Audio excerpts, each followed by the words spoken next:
आज हम बच्चों शुरू करने जा रहे हैं आपका वेक्टर प्रोडक्ट या क्रॉस प्रोडक्ट। इससे पहले हमने आपको डॉट प्रोडक्ट के बारे में बताया था। आज हम बताएंगे दो वेक्टरों का क्रॉस प्रोडक्ट या वेक्टर प्रोडक्ट हम कैसे निकालते हैं। तो सबसे पहले लेते हैं हम वेक्टर प्रोडक्ट, इसका दूसरा नाम क्रॉस प्रोडक्ट भी है। अगर ए और बी दो वेक्टर मान लीजिए हैं, ये वेक्टर आपका ए है और दूसरा वेक्टर मान लीजिए ये हम इधर को चले ये इसको ले लेते, ये मान लीजिए आपका बी वेक्टर है और इनके जो बीच कोण एंगल बन रहा है वो थीटा अगर है, ठीक है। If A and B are two vectors and theta be the angle between A and B, then cross product or vector product of A and B is denoted by, कैसे denote करते हैं इसको भाई, ए बीच में क्रॉस लगा देते हैं B, इसकी तरह से हम इसे डिनोट करते हैं, denoted by like this and defines as. यदि ए और बी दो वेक्टर हैं और उनके बीच का कोण थीटा है, तो ए और बी का जो वेक्टर प्रोडक्ट होगा या उसका नाम दूसरा क्रॉस प्रोडक्ट है, उसको निरूपित करने का क्या तरीका है, ए क्रॉस बी लिख देते हैं एंड डिफाइंस एज, परिभाषित कैसे करते हैं, परिभाषित करने का तरीका है वेक्टर ए का मोड, वेक्टर बी का मोड और साइन थीटा, और इसके डॉट में एन कैप और लेते हैं, क्या लेते हैं, एन कैप। अब प्रश्न ये आता है कि एन कैप क्या है। N cap is the unit vector, N cap is the unit vector perpendicular to the plane of A and B. N cap वो यूनिट वेक्टर है, यूनिट का मतलब जिसका मापांक निकालेंगे, मॉडुलस निकालेंगे तो बन के बराबर होगा, जो उस प्लेन के परपेंडिकुलर है जो प्लेन ए का है और बी का है, दोनों प्लेनों के ये परपेंडिकुलर होगा। बात क्लियर हुई। एंड एक बात और याद रखनी है, कौन सी, जहां से क्वेश्चन बन जाता है, vector A B and N cap, vector A B N cap forms right handed system. कैसे लिख दे रहा हूं मैं इसका यहां पे, वेक्टर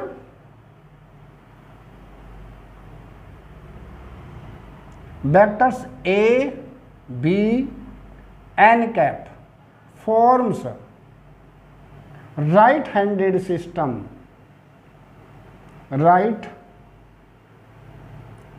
हैंडेड सिस्टम। ये राइट हैंडेड सिस्टम को फॉर्म करते हैं, इस बात का आपको ये ध्यान रखना होगा भाई, ठीक है। राइट हैंडेड सिस्टम क्या होता है इसके बारे में अभी आगे बताएंगे डिटेल में, ठीक है। फिलहाल आपको ये बात याद रखनी है कि ए क्रॉस बी अगर हमें निकालना है तो कैसे निकालेंगे, ए क्रॉस बी इक्वल टू ए का मोड, बी का मोड और साइन थीटा और इंटू एन कैप के बराबर हम निकालेंगे। एन को क्या कहेंगे, एन कैप क्या, फिर से एक बात याद रखेंगे, N cap is the unit vector perpendicular to the plane of A and B. Is it clear. चलिए अब प्रॉपर्टीज की बात कर लेते हैं, फिर आगे इसके विषय में और ज़्यादा डिटेल से बताएंगे। प्रॉपर्टीज क्या क्या है इसकी ज़रा देख लें। प्रॉपर्टीज देखिए कि करके भाई,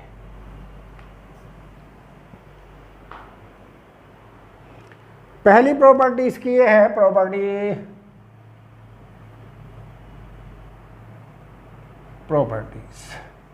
फर्स्ट प्रॉपर्टी है वेक्टर प्रोडक्ट और cross product is not commutative, यानी जो आपका सदिश गुणनफल होता है वो क्या नहीं होता, वो क्रम विनिमय नहीं होता है। नहीं होने का मतलब क्या हुआ, ए क्रॉस बी बराबर नहीं होगा किसके, वी क्रॉस ए के, इसके बराबर नहीं होगा, बल्कि ये किसके बराबर होगा, ए क्रॉस बी अगर हम निकाल रहे हैं तो ये किसके बराबर होगा, अगर उल्टा कर देते हैं तो माइनस के साथ बी क्रॉस ए हो जाएगा, ठीक है। तो ये इसकी फर्स्ट प्रॉपर्टी थी। प्रॉपर्टी नंबर 2 देखेंगे, if A and B are two vectors and M and N are scalars, then तब आपको क्या याद रखना है, M A cross N B अगर कहीं पर है, एम एन दोनों स्केलर हों, तब इसकी वैल्यू को हम इस प्रकार से भी लिख सकते हैं, M A vector cross M B vector. या फिर क्या लिख सकते हैं, एन को पहले ले लीजिए, M A vector cross B vector. या फिर क्या लिख सकते हैं, M N A cross B vector, like this. इनमें से किसी एक फॉर्म में लिख दीजिए, सभी फॉर्म आपस में बराबर हैं, कोई फर्क इसमें नहीं पड़ता है। तीसरी प्रॉपर्टी है कि क्रॉस प्रोडक्ट हमेशा डिस्ट्रीब्यूटिव होता है, किस पर, over the addition of vectors पर, over the addition of vectors पर। एक वेक्टर आपका बी है, एक वेक्टर आपका सी है, तो इस पर एक डिस्ट्रीब्यूटिव होता है। कैसे होता है जरा देखेंगे, ए क्रॉस बी के बराबर हो जाएगा प्लस ए क्रॉस सी के बराबर हो जाएगा। इसी तरह से ये राइट डिस्ट्रीब्यूटिव भी होता है, अगर बी प्लस सी को हम इधर रख दें, क्रॉस ए इधर कर दें, तब भी B cross A plus C cross A के बराबर हो जाता है इसका मान। तो ये 4 प्रॉपर्टीज आपकी हैं जो आपको यहाँ पे याद रखनी है। इसके अलावा 1-2 प्रॉपर्टी और भी हैं, अगर देखेंगे तो 5वीं प्रॉपर्टी इंपॉर्टेंट रोल प्ले करती है यहाँ। 5वीं देखेंगे, अगर ए क्रॉस बी का मान अगर 0 के बराबर हो जाए, तो इसका अर्थ ये होता है कि ए वेक्टर बी वेक्टर के समानांतर है, या फिर 2 वेक्टर अगर आपस में समानांतर हैं तो उनका क्रॉस प्रोडक्ट 0 होगा, उनका क्रॉस प्रोडक्ट 0 होगा। याद रखेंगे 5वीं प्रॉपर्टी आपकी है कि अगर इनका प्रोडक्ट है ना। चलिए अब कुछ और खास चीज़ें आपको शॉर्ट में बता देते हैं। सब चीज़ें आप लोगों ने पढ़ रखी, चूँकि आप टीजीटी का पीजीटी का एग्ज़ाम देने जा रहे हैं, तो सब चीज़ें आपको पता है, लेकिन फिर भी संक्षेप में बता दे रहे हैं। जरा सा देखिए क्या क्या बातें आपको याद रखनी भाई, कि आई क्रॉस आई अगर कहीं पर है तो ये बराबर होगा जे क्रॉस जे, या फिर ये कहें कि ये बराबर होगा के क्रॉस के, और इस सब का मान 0 होता है। इसका मतलब कि 2 वेक्टर अगर एक जैसे हो जाएं, ए क्रॉस ए बराबर 0 होगा। 2 वेक्टर सेम नेचर के अगर है, उनका क्रॉस प्रोडक्ट हम ले रहे हैं, तो उसका मान क्या होगा, 0 के बराबर होगा। ठीक है, अगर ए, ये आपको याद रखना। तीसरी छोटी सी एक बात और याद रख लीजिए, चलिए ये आपका है कि आई क्रॉस जे, राइट हैंडेड सिस्टम का मतलब क्या होता, right handed system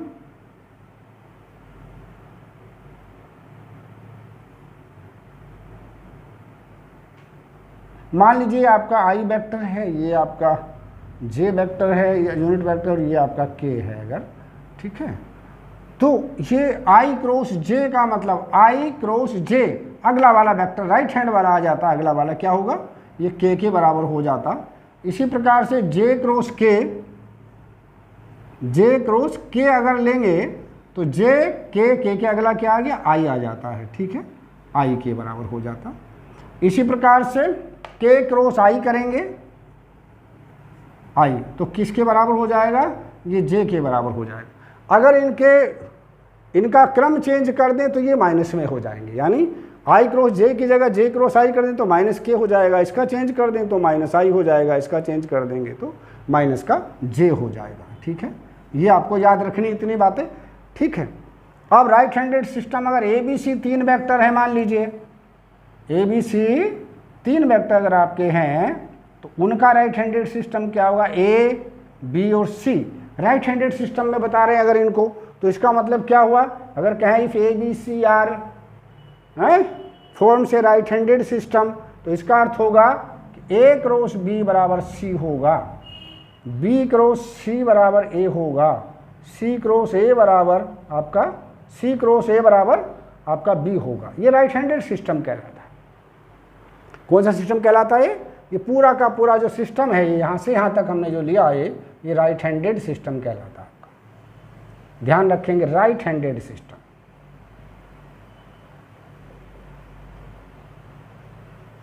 handed system. अब मान लीजिए कहीं कहें कि लेफ्ट हैंडेड सिस्टम में है, तो क्या करेंगे भाई, मान लीजिए लेफ्ट हैंडेड सिस्टम की बात करें तो कैसे करेंगे, दे रखा है कि ये तीनों वेक्टर लेफ्ट हैंडेड सिस्टम में हैं, 3 वेक्टर दिए गए हैं और तीनों को लेफ्ट हैंडेड सिस्टम में बता रहे हैं, तब आप कैसे करेंगे जान लीजिए। अगर पूछें कि A B C are 3 vectors form से लेफ्ट हैंडेड सिस्टम, तब आप क्या करेंगे, सावधानी से देखेंगे। लेफ्ट हैंडेड सिस्टम में पूछें तो है, राइट हैंडेड तो सब जानते ही है, क्वेश्चन पूछ रहा है लेफ्ट हैंडेड में, तब आप कैसे करेंगे। तब इसको करने का बिल्कुल सीधा तरीका ये देखिए, लेफ्ट हैंडेड का मान हम कैसे निकालेंगे, लेफ्ट हैंडेड सिस्टम दिया गया है तो ठीक है, इसमें क्या कर लेंगे भाई, लीजिए ए बना दिया मैंने, ये आपका सॉरी ये आपका क्या बना दिया इधर ही मैंने बी बना दिया, आपको क्लॉकवाइज कर दिया इसको, और ये सी लिख दिया या ए कर दिया, ठीक है। अगर ये लेफ्ट हैंडेड सिस्टम में है तो आप क्या करेंगे, ठीक यहाँ से ले ले कहीं से भी, आपका पहले आपका चल रहा था ऐसा करके, अब उल्टा चल जाएगा ना। बी क्रॉस ए, पहला वाला क्या होगा देखिए, इधर से लेंगे B cross A, B cross A बराबर सी हो जाएगा। दूसरा लेफ्ट हैंडेड सिस्टम में क्या होगा भाई, ए क्रॉस सी, ए क्रॉस सी बराबर बी हो जाएगा। तीसरा क्या हो जाएगा भाई, सी क्रॉस बी बराबर ए हो जाएगा। ये होता है, अगर वो कह रहे हैं कि 3 vectors are in left handed system, form से लेफ्ट हैंडेड सिस्टम, तो वो फिर आप इसको ऐसे लिखेंगे, लेफ्ट हैंडेड सिस्टम, तब आप इसको ऐसा करके लिख देंगे। क्लियर हुई ये बातें। तो ये ध्यान रखेंगे शब्दों का कि वो राइट हैंडेड सिस्टम में है या फिर लेफ्ट हैंडेड सिस्टम में है, इस बात का आपको ध्यान होना चाहिए भाई, ठीक है, तभी आप कर पाएंगे। अब निकालेंगे vector normal to the plane of the given vector, कैसे निकालते हैं।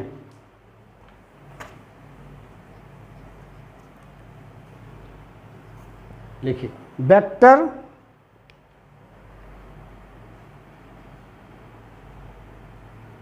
नॉर्मल टू द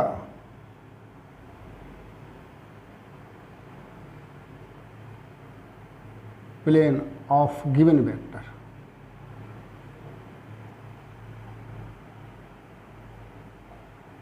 मान लीजिए 2 वेक्टर आपको ए और बी, ए बी सी दिए गए हैं, तो ए क्रॉस बी का मान किसके बराबर हमने बताया था आपको, ए नॉर्म इनटू और ये साइन थीटा, और ये एन कैप होता है। एन क्या होता है, एन जो वेक्टर होता है ये आपका, ये यूनिट वेक्टर होता है which is perpendicular to the plane of A and B, A और बी दोनों के परपेंडिकुलर प्लेन पर ये होता है, जो हम इसको नॉर्मल वेक्टर के नाम से क्या जानते हैं, यूनिट नॉर्मल वेक्टर के नाम से जानते हैं भाई। इसी को हम, ठीक है, इसको मान निकालने का क्या तरीका है, इसका मान निकालने का सीधा तरीका, एन कैप का मान अगर आपको निकालना, ए क्रॉस बी अपॉन ए क्रॉस बी का मोड आप निकाल देंगे, ठीक है। तो ये जो वेक्टर है ये दोनों वेक्टर के प्लेन पर नॉर्मल होगा, दोनों वेक्टर के प्लेन पर क्या होगा, ये नॉर्मल होगा, जिसको हम एन कैप के नाम से जानेंगे, और एन कैप का मान आपको ये याद रखना होगा। क्लियर बात। तो ये था आपका जो हमने बताया। अगर एंगल निकालना 2 वेक्टरों के बीच का, तब आप कैसे निकालेंगे उसको जरा सा देख लीजिए। एंगल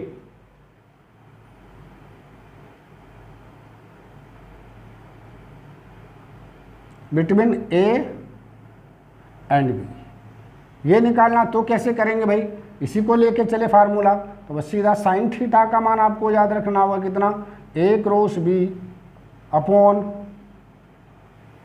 और ऊपर वाले का भी मोड लगा देंगे, ये साइन थीटा का मान आ जाता है। अगर 2 वेक्टरों के बीच का आपको कोण फाइंड आउट करना है तो फिर इस प्रकार से आप लोग इसको कर लेंगे, ठीक है।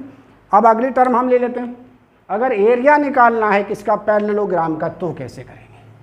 एरिया ऑफ पैरेललोग्राम, समानांतर चतुर्भुज का एरिया, ठीक, area of parallelogram,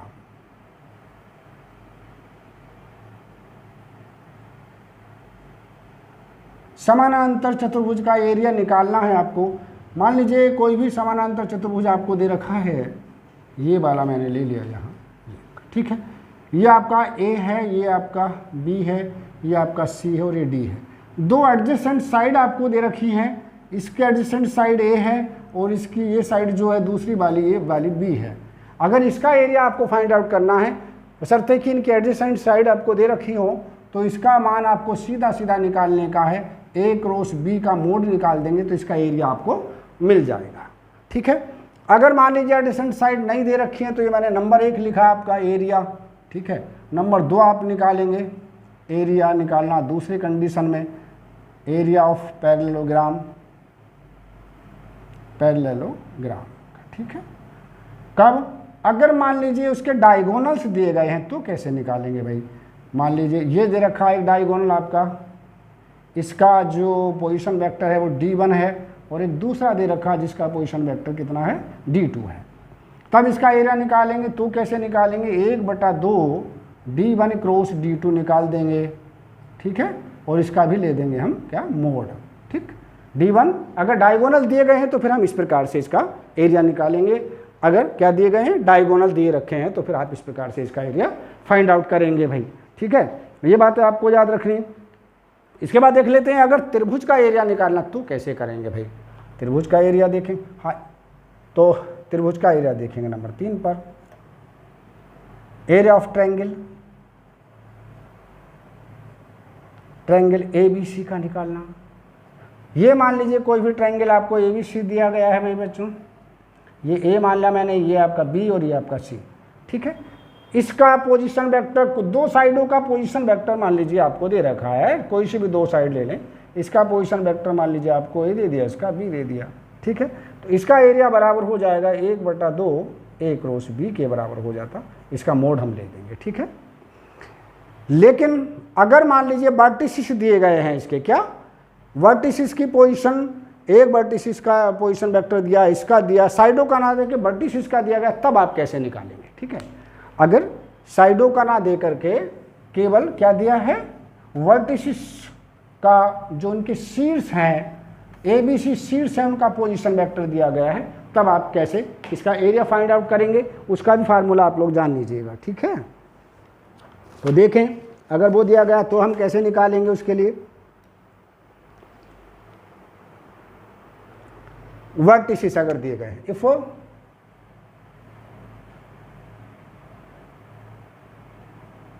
position vectors of vertices of triangle ABC are given,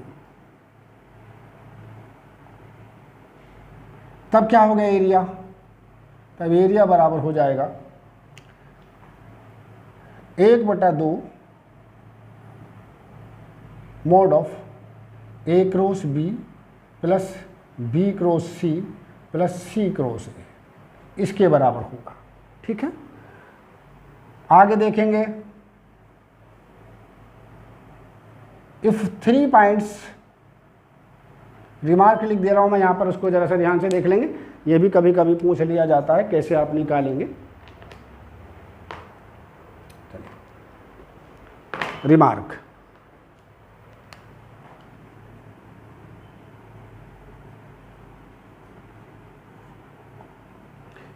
if 3 points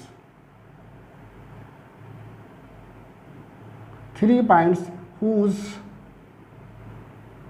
position vectors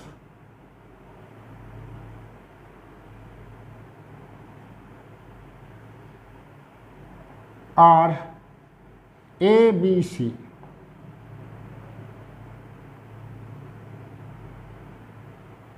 collinear, कैसे हैं ये, कोलीनियर। अगर ये 3 बिंदु हैं जिसमें एक बिंदु का पोजीशन वेक्टर A है, दूसरे का B और तीसरे का C है, ये समरेखी हैं, एक ही रेखा में हैं, तो फिर कैसे पता करेंगे भाई, क्या होती स्थिति कि तीनों बिंदुओं से निकाले गए त्रिभुज का क्षेत्रफल 0 हो जाना चाहिए। तो फिर क्या कंडीशन हुई, तो सिर्फ एक कंडीशन आपको याद रखनी कि A cross B plus B cross C plus C cross A का मान अगर 0 हो जाता है तो तीनों बिंदु ABC एक ही रेखा में स्थित होते हैं, या फिर समरेखीय होते हैं। ठीक है, या फिर कोलीनियर होते हैं।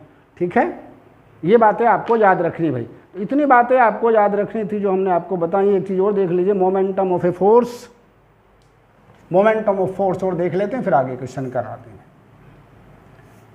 मोमेंटम ऑफ फोर्स,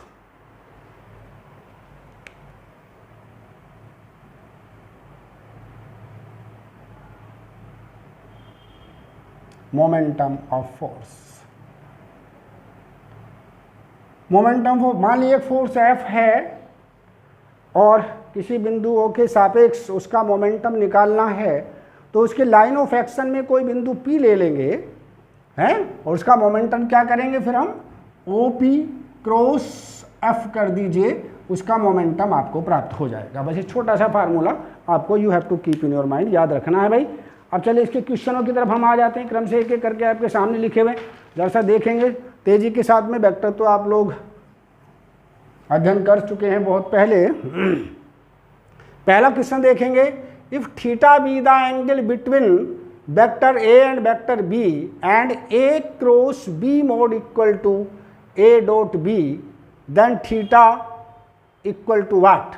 ये कहा कि ए क्रॉस बी का जो मोड है वो ए डॉट बी के बराबर है। क्लियर। अब हम इनको देखें तो पूछा कि थीटा का मान क्या होगा। अब यहाँ थोड़ा सा सावधानी से हम चलेंगे, कैसे करेंगे जरा सा देख लेते हैं एक एक करके, आराम आराम से देखिए, और फिर वहाँ एग्जाम में तो बहुत स्पीड से आप कर लेंगे। हम जानते हैं, वी नो दैट क्या जानते हैं भाई बच्चों, ए क्रॉस बी का जो मान होता है वो होता है A mod B mod into कितना, sine theta into N cap, right. अगर हम इसका मोड ले दें, क्या करें, ए क्रॉस बी का मोड ले दें, तो ये बराबर हो जाता है A cap mod B mod और साइन थीटा। ठीक है, इसके ये बराबर हो गया आपका पूरा, मोड भी चाहो तो ले सकते हैं, उसका मोड 1 हो जाता है, राइट। इतना हम लोग जानते हैं। अब हम ए डॉट बी का समीकरण नंबर 1 हम ये कह दें, एंड ए डॉट बी किसके बराबर होता है भाई, ए मोड बी मोड और कोस ऑफ थीटा के बराबर होता है।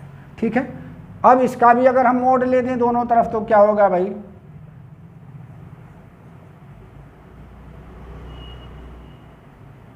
Cos of theta. समीकरण 2 आपकी ये हो गई, राइट। अब इन्होंने कहा क्या भाई, ये दोनों आपस में बराबर हैं, इन दोनों को बराबर कर दीजिए, इक्वेट कर दीजिए। ठीक है, यानी ये चीज इसके बराबर है, रख दीजिए। क्या हमें क्या दे रखा है, ए क्रॉस बी का मोड बराबर दे रखा है ए डॉट बी के मोड के, गिवन है। अब क्या करें, इनकी वैल्यू प्लेस कर दीजिए, इसकी वैल्यू ये रख दो। क्या हुई इसकी वैल्यू, ये बताइए, यहां से ये हुआ बराबर, इसकी वैल्यू हमने यहां से रख दी, तो कोस को इधर ले आइए, तो ये बन गया आपका tan थीटा बराबर कितना आ गया 1, तो थीटा का मान कितना हो गया π/4 ऑब्वियसली। ठीक है, तो क्या आंसर हुआ इसका, सीधा सीधा π/4 इसका आंसर हो गया। थीटा बराबर कितना π/4, ये इसका आंसर आपका बन गया। ठीक है, हमने लगा दिया इसका। आगे देखेंगे, नेक्स्ट क्वेश्चन इसी प्रकार से है। आगे क्या कहा, if vector a plus 2b plus 3c equal to 0, then a cross b plus b cross c plus c cross a equal to what. मान बताना है कि इसकी वैल्यू क्या होगी।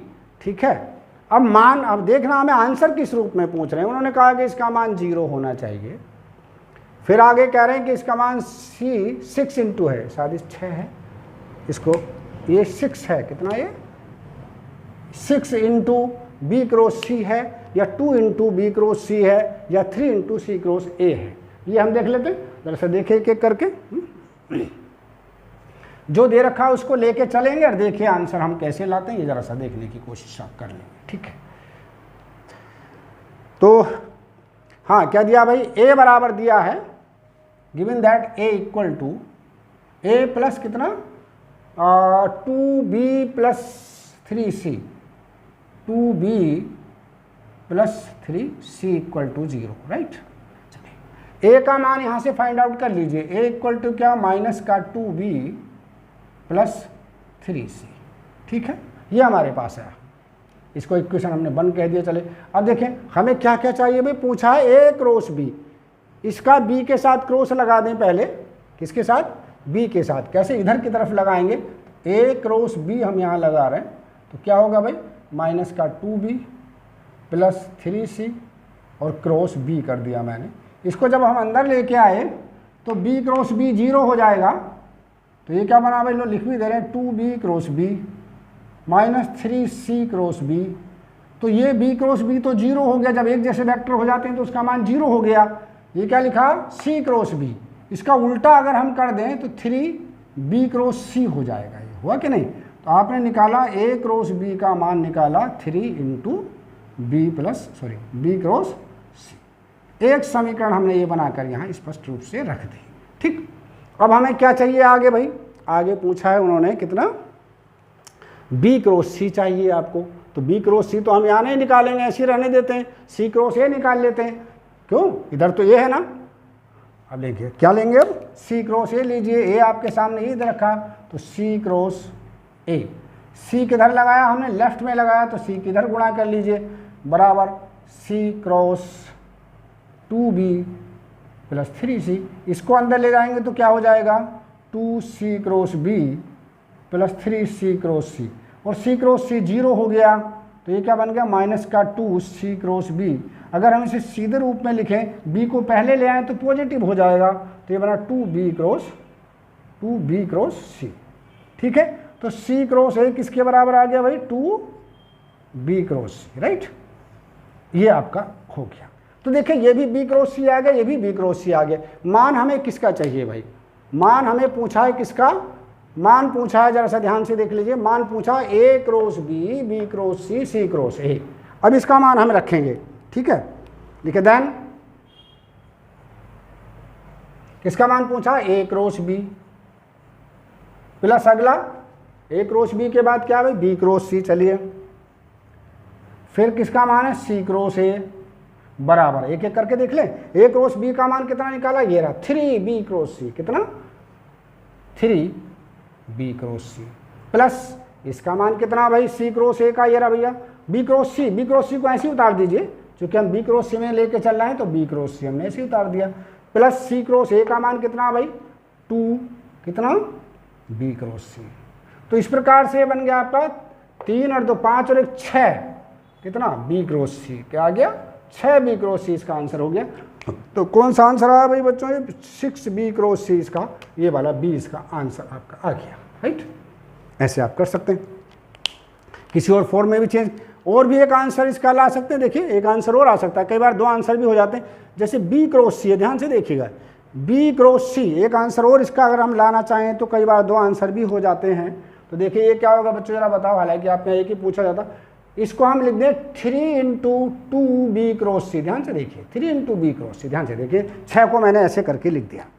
अब 2b क्रॉस c किसका मान है, ये रहा देखो c क्रॉस a के बराबर है, किसके, c क्रॉस a के। तो इसको लिख देंगे 3c क्रॉस a। यानी अगर हम देखें तो एक आंसर और हमें मिल जाता है भाई इसमें, इस क्वेश्चन में। तो कौन सा, ये देखिए c क्रॉस a भी है क्या, 3c क्रॉस a भी इसका एक आंसर है अगर दिया गया हो तो, है ना। तो 3c क्रॉस a, यानी ये भी इसका एक आंसर बन सकता है। ठीक है, तो अगर एक ही पूछा है तो कोई सा भी लगा देंगे सही होगा, और एक से ज़्यादा अगर ऑप्शन दिए गए कि एक से ज़्यादा भी आप बता सकते हैं तो फिर ये भी इसका एक आंसर है। ठीक, चलें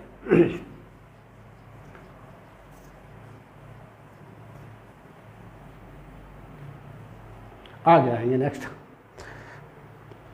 क्वेश्चन। ये आपका हो गया कौन सा, दूसरा आपका हो गया, हमने कर दिया इसका। तीसरे की बात कर लेते हैं। चलिए क्या तीसरा, if vector a equal to vector a mod equal to 2 vector b mod equal to 5 and vector a cross b mod equal to 8 then a dot b equal to what. पूछा है कि a डॉट b का मान क्या होगा, ये आपको बताना है भाई। ठीक है, चलिए कर लेते हैं। a डॉट b का मतलब, अब यहाँ पर हम थोड़ा सोचेंगे फिर करेंगे। हमें a क्रॉस b की वैल्यू दी गई है। a क्रॉस b क्या होता है रे बच्चों, a क्रॉस b होता है कितना, a mode b mod sine theta n cap. उसको लेकर के हम यहाँ से चलते हैं। देखिए वी हैव क्वेश्चन नंबर तीसरा लेके चल लें।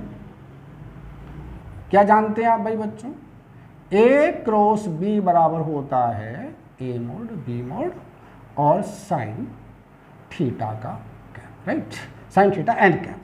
इसका दोनों तरफ अगर हम मोड ले दें तो आपको पता है कि ये n गायब हो जाता है, राइट।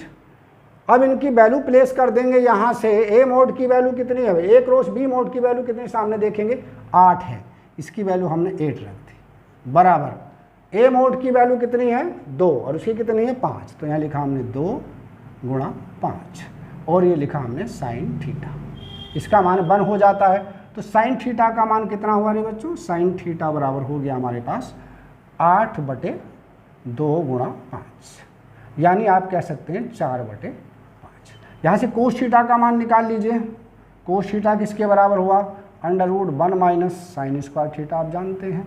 तो कितना हो जाएगा, √1 माइनस 16/25, यानी कितना, कोस थीटा बराबर आपको मिल गया कितना भाई, 3/5। ठीक है, ये कोस थीटा आपको प्राप्त हुआ, राइट।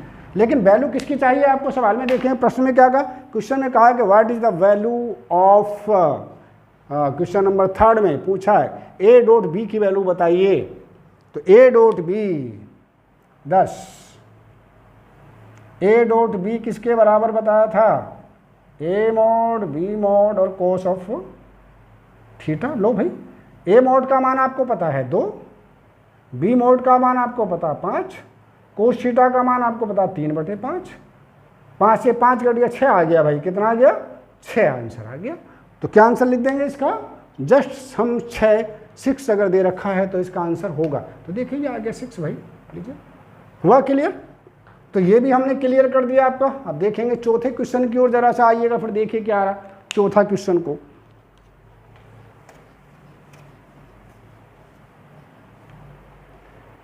क्वेश्चन नंबर 4 की तरफ आइए, क्या है, if A cross B mod plus A dot B का मॉड। देखिए इसका स्टैंडर्ड, इसकी एक्चुअल वैल्यू क्या होती है, इसकी जो वैल्यू होती है ए स्क्वायर बी स्क्वायर होती है, इसकी वैल्यू क्या होती है याद रखेंगे चौथे सवाल में।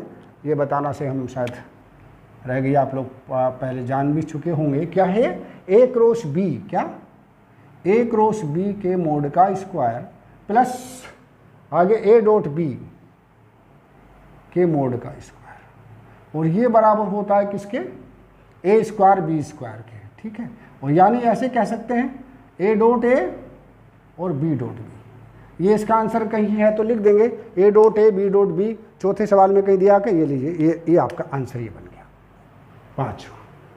ठीक है, अब 5वें क्वेश्चन की ओर आ जाते हैं। If A mod equal to 4 B mod equal to 2 and angle between A and B is π/6 then A cross B is equal to. लो भाई, ये तो और भी सरल क्वेश्चन हो गया, सब कुछ तो दे रखा है आपको, तो सिर्फ A क्रॉस B निकालना।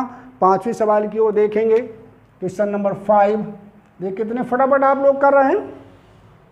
क्या एक A मॉड का मान 4 B मॉड का मान 2, तो पूछा है क्या पूछा है भाई, A क्रॉस B की वैल्यू आपको पता करनी है कितनी होगी। ठीक है, ए क्रॉस बी का मान पता करना। ए क्रॉस बी का भी यहाँ पर शायद मोड पूछा गया होगा, बोलने के लगा मोड होगा, क्योंकि वो वैल्यू जो दी है वो काय में दी है, उसमें दी है आपकी, है न्यूमेरिकल वैल्यू दी गई है। ठीक, तो लिखेंगे ए क्रॉस बी किसके बराबर होता है भाई बच्चों, ए मोड बी मोड और साइन थीटा और एन कैप के बराबर होता है, राइट। चलिए मान रख देंगे सबके भाई, कितने कितने मान हुए भैया। ए का मान कितना, ए मोड का 4, बी मोड का 2, तो यहाँ लिख देंगे 4 गुणा 2, और साइन कितना भाई, साइन π/6 भी आ गया, लीजिए π/6।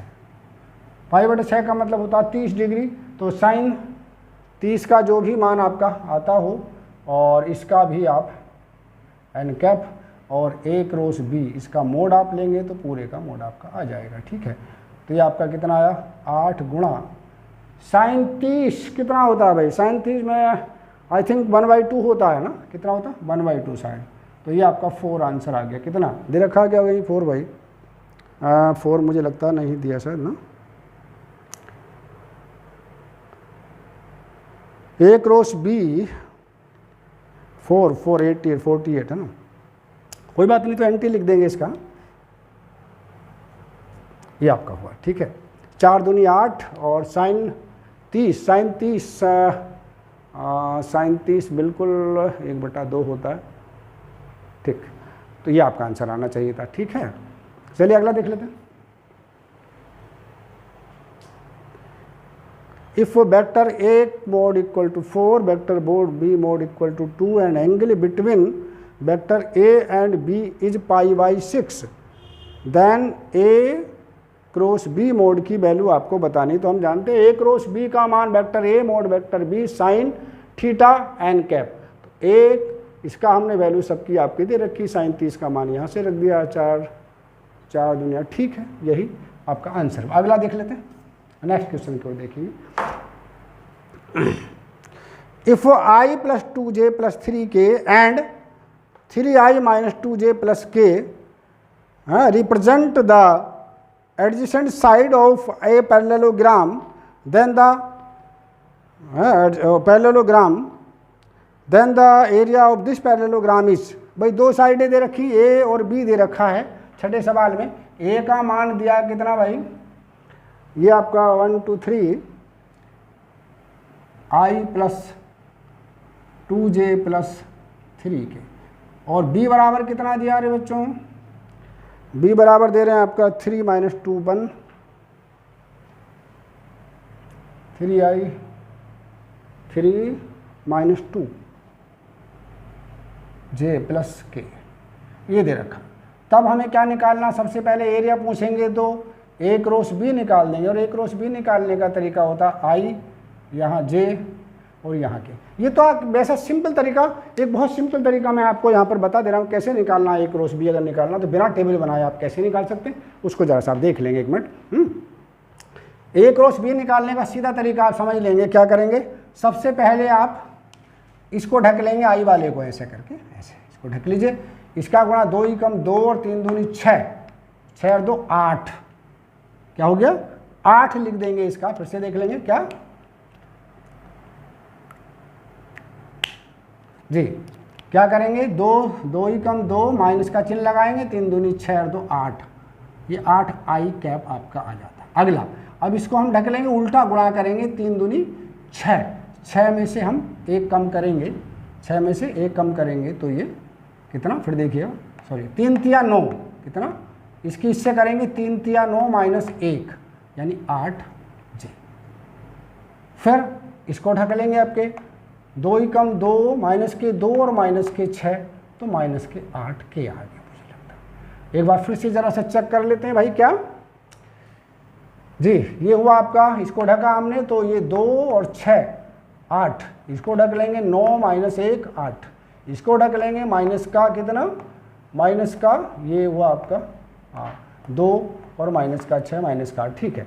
तब एरिया निकालना, एरिया किसके बराबर बताया हमने भाई, एरिया बराबर होता है a क्रॉस b का, लाइक दिस। इसका मोड निकाल देंगे सीधा सीधा। देखिए जब सब जगह 8 8 दे रखा है तो फिर आपको बराबर करके जोड़ने की जरूरत नहीं है, 8√3 कर देंगे, क्योंकि 8 का वर्ग 8 का वर्ग 8 का वर्ग 3 जगह लिखेंगे, फिर वो करेंगे तो क्या करेंगे आप, सीधा सीधा 8 सब में कॉमन आ जाएगा, 1 1 1 और ये 3 हो गया। 8√3 कहीं दे रखा है क्या, अगर दिया है तो फिर उसको लिख देंगे, तो क्या आंसर हुआ आपका, इसी इसका आंसर हो गया भाई। तो इस प्रकार से हम बहुत आराम से क्वेश्चन को कर सकते हैं, बस कॉन्सेप्ट आपको पता होना चाहिए। चलिए बच्चों, शेष पार्ट को कल हम डिस्कस करेंगे, इसको बहुत ध्यानपूर्वक पढ़िएगा और करिएगा जरूर, निश्चित रूप से कॉपी पर जरूर करके देखिएगा। Okay, thank you.